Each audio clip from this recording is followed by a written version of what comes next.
Naam, Kilemi, shukran sana. Nami hapa katika mji wa Nyahururu nimeweza kutembea sehemu mbalimbali na nimeweza kukusanya maoni ya baadhi ya wazazi kuhusiana na afya ya akili ya wanafunzi shuleni. Kwa sasa wacha tusikie wazazi hao wana yepi ya kusema. Kwa majina naitwa Peter, mwenyeji na mkaaji wa Nyahururu.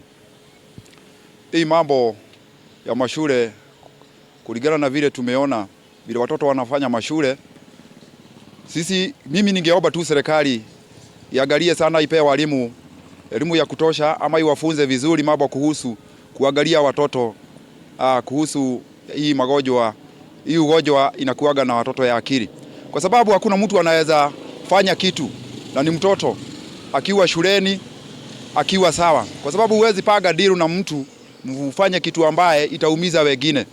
So hii mambo ya kuangaliwa kwa watoto, ningeomba tu serikali ipe walimu elimu ya kutosha ili waweze kuongea na watoto na kuwapatia mafunzo ambaye ni ya kutosha. Nyumbani pia wazazi wazingatie. Ati hawa watoto wakati wako nyumbani wanawaambia mkirudi shule hufai kufanya hii, hufai kufanya ile. Kwa sababu ukifanya hii unaweza shikwa na uwekwe ndani. Kwa hivyo watoto ni vizuri wao wakiangaliwa kama akili za mtoto ziko sawa. Kwa majina naitwa Elijah Njoroge.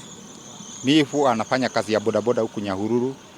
Na kuongelea kuhusu hizi mambo na shule, nikisema ya kwamba ya kwanza hawa watoto chenye mwalimu anafundisha sio kile kichwa ya mtoto. Yaani mtoto kuna yale mwalimu inabidi afundishe mtoto, lakini kwa mtoto haiko kwake. Hiyo ni jambo moja. Jambo lingine ni unaona watoto ni wengi kwa shule na mwalimu ni mmoja. Sasa kushughulikia watoto ni wengi inakuwa ni shida. Na ukienda nyumbani tena mzazi yako busy. Anaamka asubuhi hata ajui mtoto alijitayarisha aje. Yeye anatoka tu na anaenda kazi zake. Na yeye mtoto anatoka tu anaenda kazi zake. Hata kuna wengine hata ajui kama mtoto alienda shule ama alishindaje. Kuna hiyo mambo ya kutoa kuadhibu mtoto inakuwa ni shida pia. Juu hata mwalimu akiforce ama mtoto akikosea kidogo amwadhibu, mzazi anakuja anagoromoka.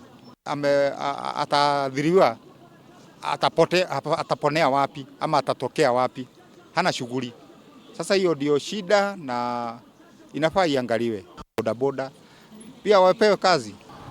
Naam, Kilemi, na kama vile ambavyo umesikia, hayo ni maoni na hisia za baadhi ya wazazi kutoka mji huu wa Nyahururu akisema kuwa kwa kiwango fulani serikali vile vile walimu na wanafunzi wenyewe wameweza kuzembea katika kuhakikisha kuwa wanafunzi hawa wanapata mawaidha inayostahili kuhusiana na afya ya akili yao. Hivyo wanatoa wito kwa washikadau wote husika kuweza kushirikiana na kuhakikisha kuwa wanafunzi hawa wameweza kupata ushauri na saha ipasavyo. Kutoka kwangu mie Laban Muhinda nikiwa hapa mjini Nyahururu, huku ni kaunti ya Laikipia. Sina la kuongezea la kuregesha usukani kwako Kilemi. Asante sana Muhinda.